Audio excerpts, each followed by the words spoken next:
To start off everything, I'm a widow and have 3 children, but in this post I'll be focused on my 2 youngest daughters, Leah, F14, and Maya, F18. For little background, Leah was raped by 4 men back in December. How this incident accrued was Maya threw a party while I was working the night shift, and 4 of the boys that were attendants at this party assaulted Leah. It's been devastating to say the least. Leah has lost all of her spark and quit cheer. Plus on top of that, she opted out of her freshman year by just continuing to do courses online. She doesn't sleep in her room anymore but with me and just wears my late husband's hoodies all day, and I feel so helpless as a mother because I don't know how I can help her. Throughout the investigation a lot of things came out regarding Maya's part in this. She did not set up her little sister, however I feel like she severely neglected her, and all of this could have been avoided if she just followed my rules. I never approved a party. I left in her charge of watching Leah, and before you guys say well you're her mother, it's not her job to watch your kid, but the thing is, it was her job. I pay her really well to look after her sister while I work nights. It's been an agreement we had for years. Leah is not special needs in any way. The only thing I asked of Maya is that she makes sure her sister does her homework and gets to bed at a reasonable time. The men that assaulted Leah, Maya invited herself. She knew them personally and knew they had affiliates to gangs and did not care. Instead, what I found out in this investigation, she tried to put Leah with one of these boys and Leah was not interested. This boy was harassing Leah all night, trying to get her to kiss him. Then Leah had enough and went to her room. And the moment Maya left the house to go to McDonald's, that same boy and his friends went up to my daughter's room and raped her. The worst part about this to me is that people that were at the party heard her yelling and did not do anything but just assumed a couple was arguing upstairs. We didn't know what happened until the next morning when the party was over. Having her do a rape kit was traumatizing for her and probably the worst moment as a parent for me. Then couple weeks later she tested positive for a curable STD. My baby has been so broken ever since, even though they did get those boys and all 4 pleaded guilty because they had evidence on their phone. But it's still so extremely hard for Leah right now. Maya on the other hand has been remorseful, and Leah has no animosity towards her and doesn't blame her, still loves her sister. But I don't know why for me I'm so angry at Maya, and I've been really trying to forgive her but I can't as of now. I can't even look at her without not wanting to lash out. Her prom is next weekend and I honestly couldn't care less. She tries to have conversations with me, but it's hard for me to show any interest in them. I don't hate my daughter, I still love her. But I just have strong dislike for her right now. I've been reading self-help books trying to learn how to address this properly. I feel like I can't open up to anyone about this in life. I guess this may be cry for help as a mother. Edit, thank you for all the feedback. The most repetitive question I'm seeing is if Maya still watches Leah? The answer is hell no. I don't trust her anymore and it might take years to get it back.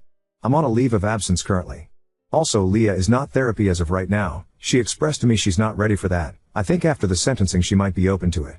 Maya is also in therapy but skips a lot of appointments, and I'm in therapy too, and it's been helping me remain calm throughout this situation and not want to lash out at Maya. But the number one advice that I'm seeing in here that I'm strongly considering is sending Maya to my parents' house for a while and get some space from her. Sorry, quick second edit. For the ones asking if Maya is in a gang, to my knowledge she isn't. The most I have ever caught her doing was smoking some pot and vaping. I also don't want to think Maya would ever intentionally set up her sister to be brutally assaulted. So I'm leaning towards Maya genuinely was being plain neglectful that night. Also, I feel like it would have came up in the investigation if she intentionally set up Leah.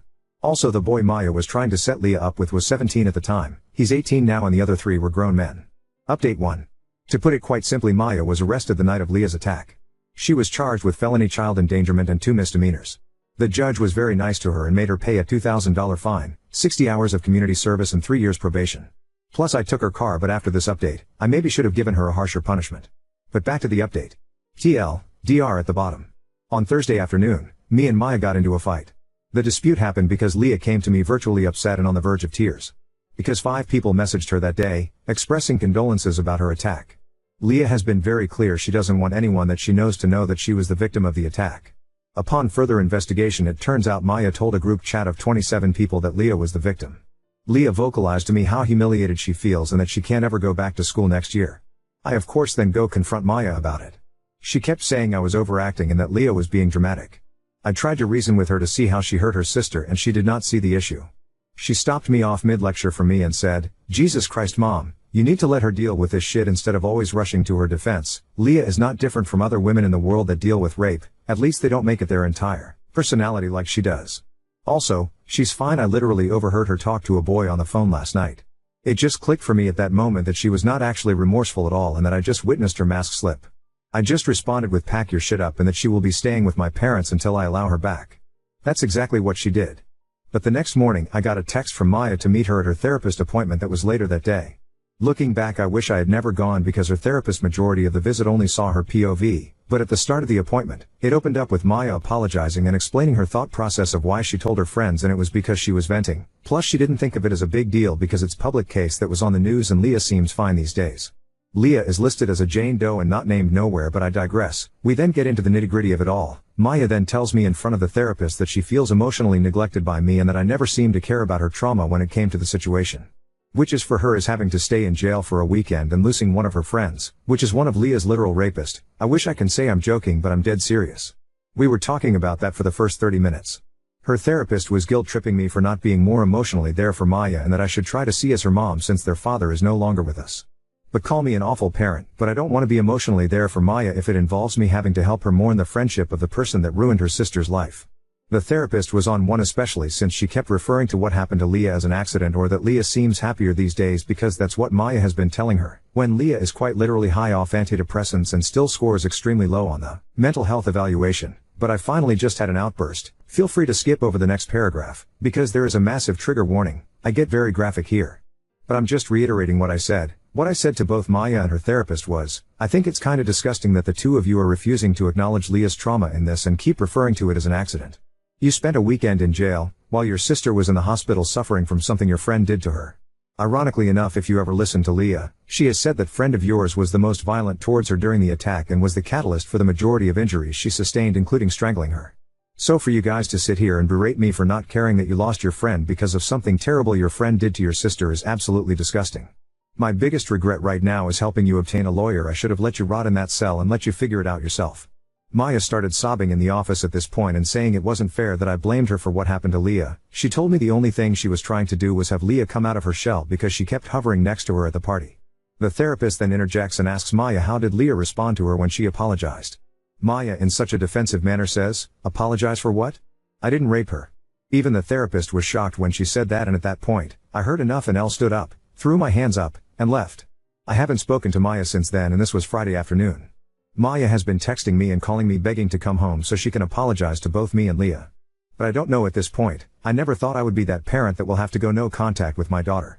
But I don't know if I can stomach being around her. I can't trust her and she's not remorseful whatsoever about what happened. A part of me wants to try to make it work for the sake of Leah because she asked yesterday if she ruined our family. And that broke my heart.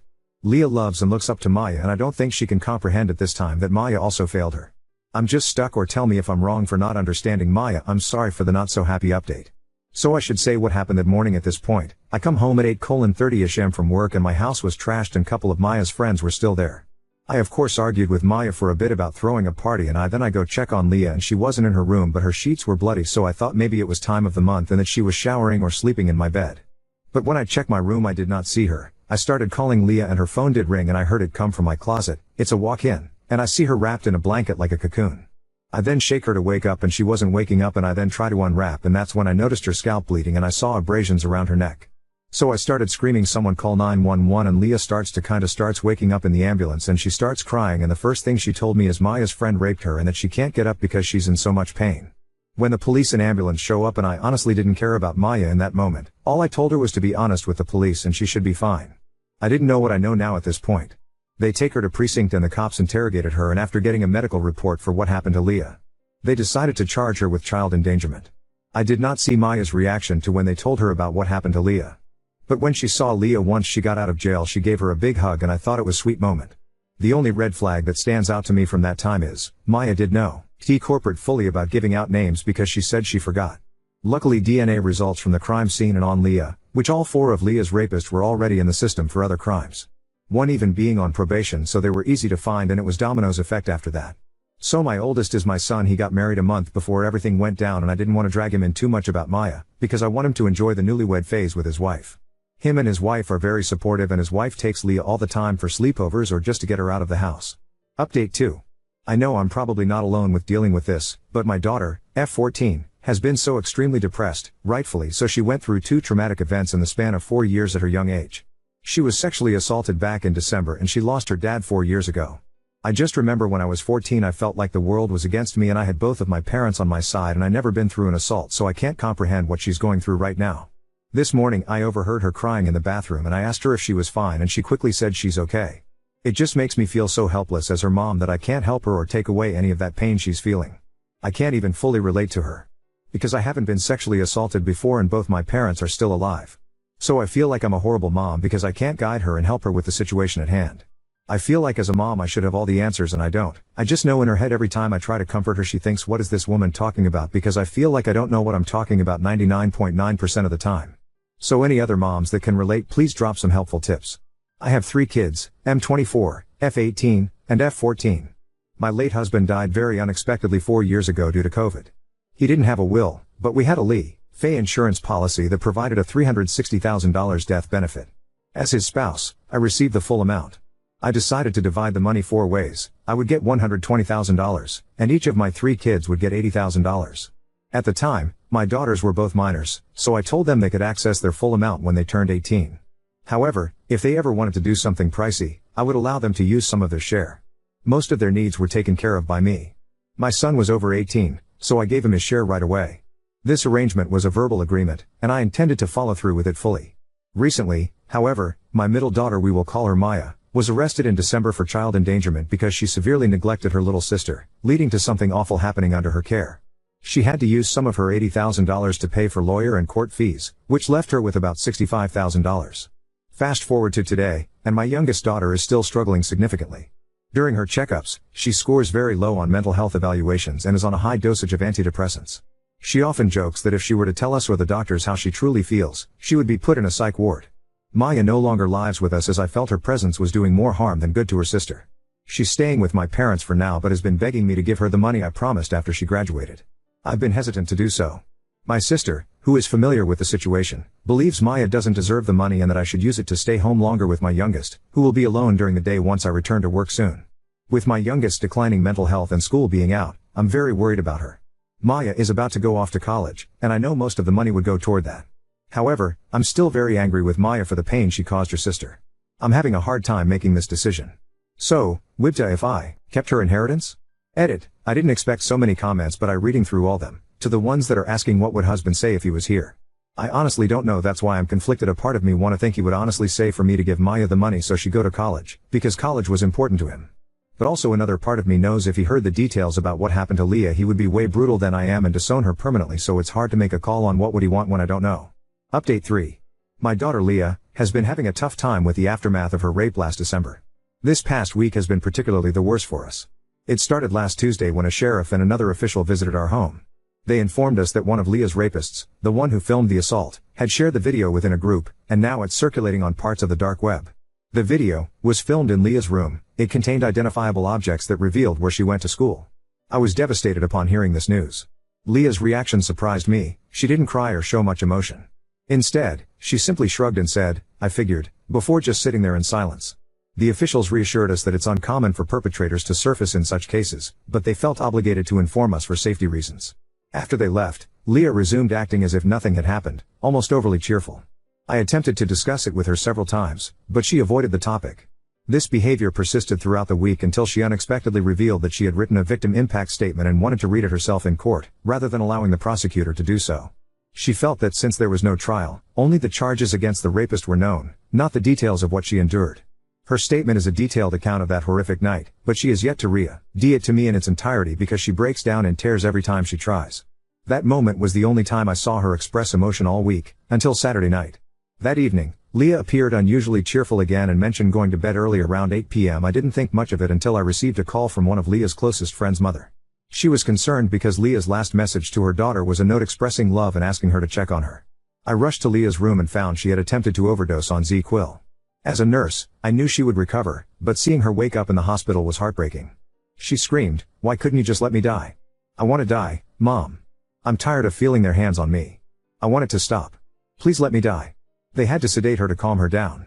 Following this, Leah was placed under a 72-hour psychiatric hold and subsequently transferred to a mental health facility with peers her age. The staff recommended extending her stay beyond the initial hold, but Leah has been struggling, especially with a male staff member, possibly a psychiatrist, who she says is asking invasive questions about her sexuality, causing discomfort. Staff members informed me she isn't participating in group activities and appears standoffish. They even proposed restricting her ability to contact me as a consequence, though I requested they hold off on implementing such measures. I'm uncertain if the current inpatient setting is suitable, given Leah's apparent difficulty adjusting. Her plea for her to die continues to haunt me. It's a thought I can't shake. Leah's best friend shared additional details Leah had kept from me. There's a hurtful rumor circulating that Leah let a train be ran on her, leading to her involving the police out of embarrassment. Children can be so incredibly cruel. As far as my other daughter Maya, F18, I haven't spoken to her in 2 weeks. But I did recently discover why Leah feels indebted to her. 2 years ago, I found inappropriate messages on Leah's phone between her and Maya's ex-boyfriend. He expressed love for Leah, and also compared her to Maya. He told her she was way prettier than Maya and he liked she was her virgin.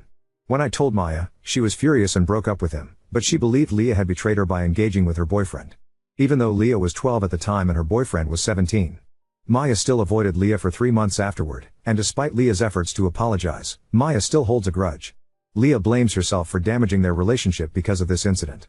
I'm sharing this to get this off my chest. I've kept these struggles within our family to protect my daughters. I'm exhausted, constantly dealing with new challenges, and unsure how to mend them.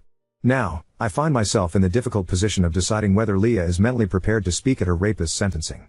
I fear she'll resent me for this decision, but I question if she's in a stable enough state to handle a potential traumatic event. Because these boys actually have character witnesses. Update 4. More information on the psych, so I talked to Leah further about what the psych said to her make her uncomfortable. She told me when I left they made her sit down with him one-on-one.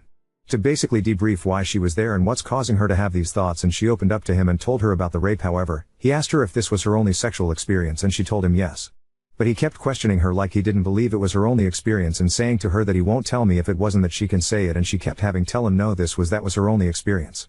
Then he asked about her sexuality, if she's still attracted to men, and she just told him that she doesn't think about relationships right now. She just said that she felt weird about him asking a lot of questions about her sex life, when it was just those two alone in a room with the door closed. I'm not gonna accuse the psych of being a creep, because maybe he was simply doing his job, but I feel like he should have known to have a female staff ask her those questions. Or just have a woman present. He had have seen her chart before he seen her.